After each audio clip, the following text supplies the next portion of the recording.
Been kind of a while since I've done a video. Just been busy. Life gets busy and other things, but figured I'd make an update on this whole thing. It's kind of had a lot of progress. I mean, visually not really, but yeah, it just I've done a lot of work to this truck since I've last put a video up on it, and there was so much work that I did that I was so just kind of annoyed with it that I didn't want to record anything. I mean, visually, first thing, smoothie bumper and chrome mirrors. Those are off of a 93 2500. Got those for $100, so a lot better than a smashed up bumper. I don't know, have to watch an old video, but my front bumper was pretty smashed up there, and I didn't want to get another impact strip bumper. The smoothies look a lot cleaner, and eventually if I ever repaint this truck, I'm gonna remove the impact strips. I just think they look cleaner without them. Then put new headlight lenses in it. I actually did that like 2 days ago. It just got so fogged up that I couldn't even see going down the road at night. Other than that, visually it's the same as it was. I guess I did put these new door handles in it. These are off of Amazon. These are all metal, and they got a nice thick gasket. They were like $30 with locks. So, interior hasn't really, I guess, I don't know if I put this up, but this is out of a 96 2500. I got this seat for like $80. My gray seat, the springs on the bottom of my gray seat were actually cut off, so the foam was all sagged way in. You'd sit in it really weird. So this was $80. Just the drivers was torn up. The foam's all still there, so I'll reupholster it eventually, but that's the biggest change in terms of the interior. And I've got I put the last thing I ever put up about this truck, it had the NV 4500 that I put into it. But I'll talk more about that later. It's got it in it now. This is probably a few months old. Normally when you get an aftermarket deck, you'll get a kind of a pocket plastic cover that you'll put in here where your factory volume and all that would have went in these trucks. So I just took a little aluminum plate and cut it out and screwed it into that and because this tachometer was actually in this truck when I got it, but it was mounted right here. That's why all my column plastic's cut, which sucks. I want to get some plastic, make that look cleaner. So I relocated the tach to here. It's a bit excited though. It'll, like, if I'm cruising down the highway at 5th gear at 65 miles an hour, it shows I'm turning 3,000 RPM, but these are 245, 75, 16 tires and 373s, so it shouldn't be turning. It's like 2,000. I don't remember if I had this posted, but this is a Pioneer deck.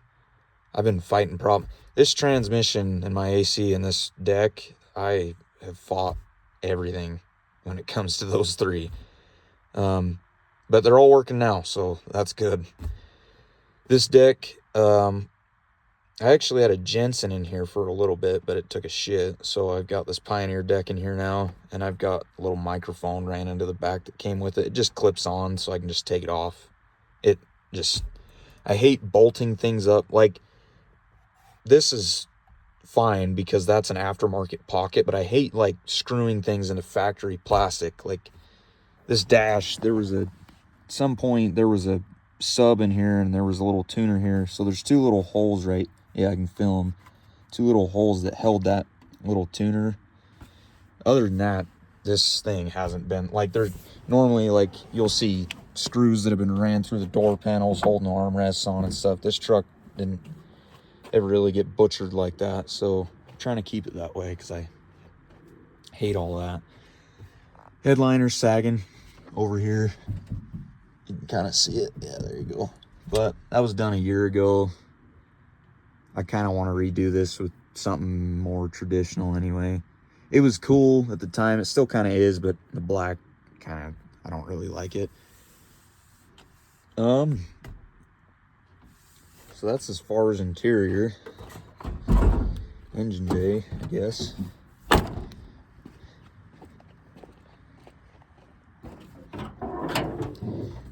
I think I posted, yeah, I did. I put a factory air cleaner housing, all that on this. Not much. I haven't hardly done anything to the engine since I rebuilt the throttle body. Other than that, the engine's the exact same, but AC, it's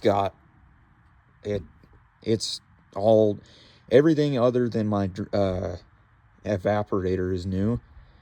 But for a long time, this truck sat for 3 months or more, probably, just because of transmission stuff, but I'll get to that in a minute. Anyways, there was one point I had the transmission in it and it was driving. I still needed to take it back out and mess with it. Anyway, my AC quit working and I spent literally months trying to figure out why. And the pump, everything still worked. It just wouldn't hold a charge and I didn't know why. And it turns out this little low pressure switch right here had the tiniest crack in this plastic nut and it leaked all the refrigerant out. So the way I figured that out is I just got sick of, because I got a vacuum and everything. I messed with this manifold so many times trying to make it seal up better. I finally just got sick of it, ripped it all apart, took the low pressure Schrader valve out, pressurized it with compressed air, which you generally don't want to do because there's moisture in there and moisture destroys AC systems, but I vacuumed it and I pressurized it and I sprayed soapy water on all my connections and I finally found it was bubbling out right here. But this is a new compressor. I actually had to get, this is a used condenser on these 90 trucks, these 88 to 90s. I think 90 was the changeover year. There's two styles of AC condenser and lines. There's an old style and a new style. They have, the difference is, you can see where it connects there. The old style condenser, which is what came on these trucks, the high and low, or the high and low pressure coming off the condenser does a straight 90. And on the new style, you can kind of see it in there.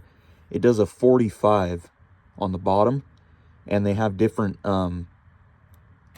lines because these new ones, I think the lines have a male or a female, the nuts on the line rather than on the condenser, and on the old style, it's the opposite, so you can't just bolt them. So this is out of a, I think it was an 89 truck, but it had been converted or something to R134, which is what this truck has now. It had been converted at one time, so it's got this newer condenser in it.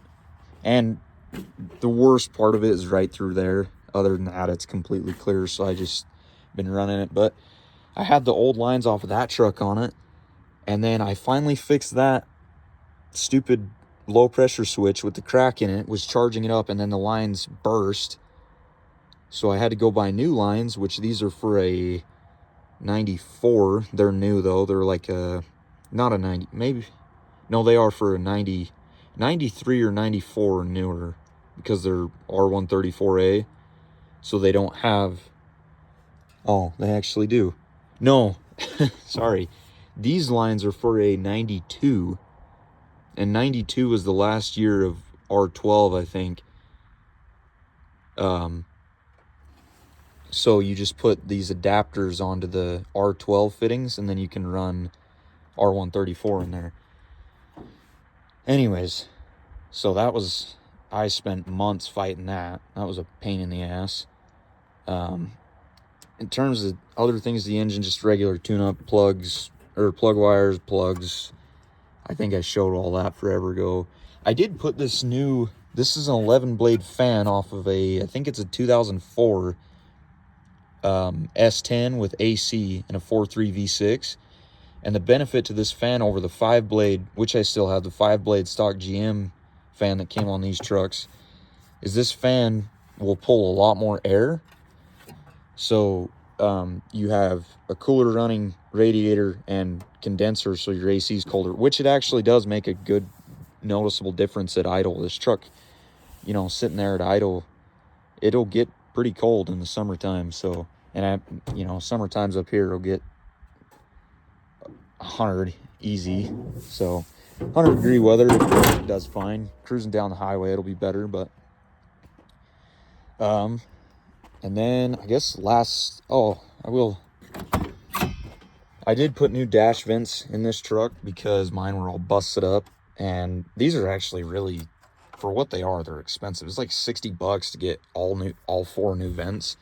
It's kind of stupid, but it's a lot nicer to have that air, whether it's hot or cold, actually blowing on you rather than just filling up the cab.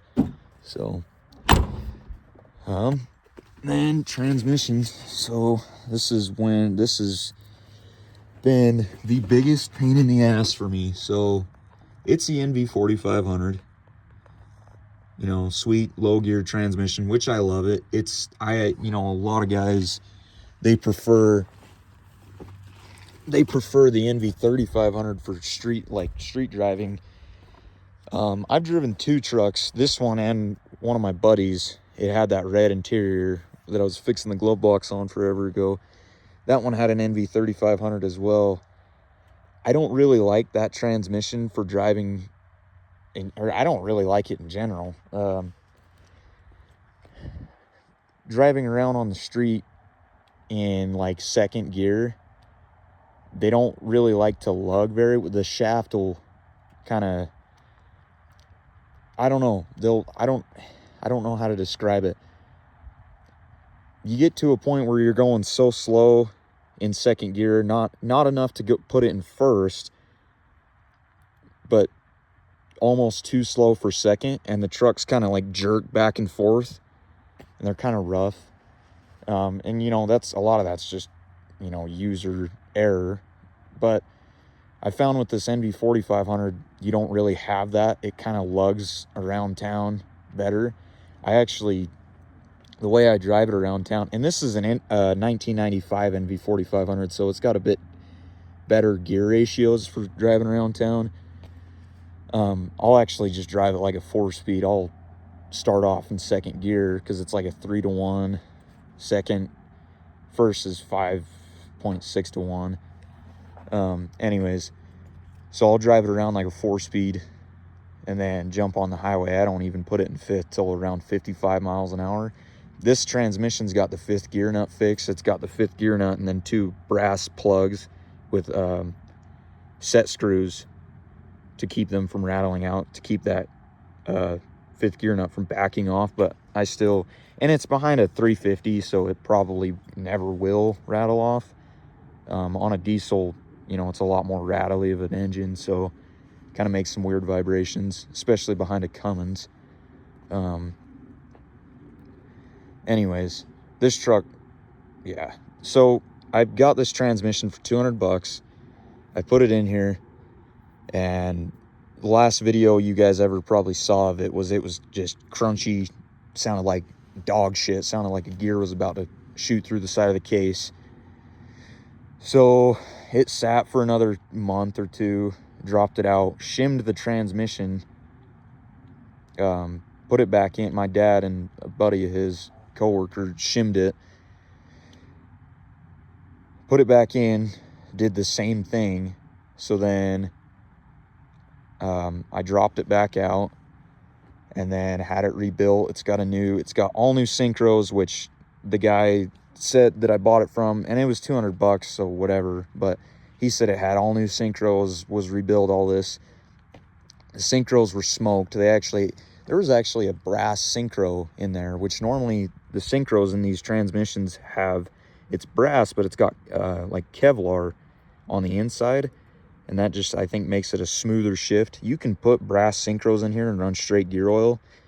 What I run in this is just Valvoline synchro mesh. It's the same part number as it works for it replaces the GM part number. It's like anywhere from $8 to $15 a quart, which this transmission takes 4 quarts. But anyway,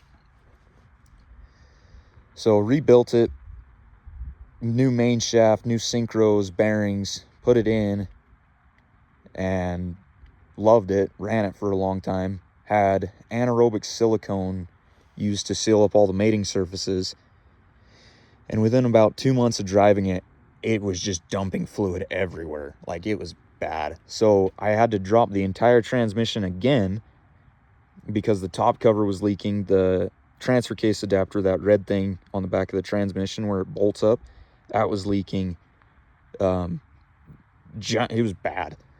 Anyways, so took it all apart, cleaned it all up really good with brake clean, emery cloth. Took a ball peen hammer, made paper gaskets, used gear oil silicone on them, bolted it all together, threw it in, ran it. Within another month, the gasket in between the transfer case and the transmission started leaking again. So I had to drop transfer case. Pretty much, I didn't take the transmission out, but I pulled the cross member. I held it up with a transmission jack, cleaned it up, resealed it with a paper gasket, gear oil, silicone, put it back together. Here it is now. It's leaking again. Not enough to make me care because it's like a drop. So it's fine. Just going to run it. And then the other day I did a gear oil change on it, and it only had for a long time I ran it overfilled with 5 quarts because it makes it shift smoother in these transmissions. But I went and drained the gear oil the other day to change it because it still had the break-in oil in there. And there wasn't even 2 quarts that came out of the transmission. And in these trucks, when the seal between the transmission and the transfer case goes bad, all the gear oil gets sucked out of the transmission into the transfer case. So I pulled the fill plug on the transfer case, and it just dumped gear oil and ATF out. So last weekend, I dropped the transfer case, put a new input shaft seal on the transfer case, put it back in, fill it up with fresh gear oil, and this is how it sits. So it's been a pain in the ass, but it's been a really fun truck at the same time. I've learned a lot with it. I mean, that's how this isn't really my first truck. This is more so my second truck. My first truck was a 94 Toyota pickup, single cab short bed, blue, just like this, IFS like this. Had a 22 RE. My dad and we were rebuilding it, got it put in the truck, and then I was like 12 years old at the time, and there were so many things wrong with that truck. It was rough. I just didn't have the money to keep fixing things on it. I mean, I already, at that point, I'd put $700 into the engine. I put a new crank in it, had the block. My dad and I honed the block, put new pistons in it, main bearings. Had to just reuse the head because I didn't have any money. But anyway, never got it to run just because I couldn't afford to keep doing that. So sold that, ended up with that Samurai. My dad bought that. It was like $400, and then slowly put that together. And I actually sold the Samurai. So this is my new, not really new, but this is my toy to go wheel now. Still got the 400EX. Don't really want to get rid of that. Still like having 4-wheeler, but yeah. So this is what I wheel now, but can't really afford to daily drive it because of gas. It was like $80 a week in gas to go fill it up, and I just couldn't really afford to do that. So been driving a Volkswagen TDI. So that's where this thing's been, kind of just hanging out, doing work on it. I did put clear corners on it too. I forgot about that. But yeah, I didn't really do a lot to it, but I did buy an 88 F-150 had a 306 5-speed. It was a 2-wheel drive truck, but had that for a little while. Bought it from a buddy who wanted to get a Cummins, so bought that just to mainly flip it. So I fixed it up, put a new valve cover gasket in it, just kind of tuned it up and everything. Sold it. I actually sold it last night, but it was a pretty sweet truck. It was XLT Lariat, so like, you know, highest trim package, all that. Not that it matters, that truck's 40 years old at this point, but everything worked in it other than the AC. It was a pretty cool truck. It was clean inside. Dash, headliner, just needed a seat really, but fine enough for what it was. But anyway, be nice to put a solid axle on this someday, but for now I'm gonna just wheel it, have fun with it. It's a great truck for that. So anyways, figured I'd make an update video.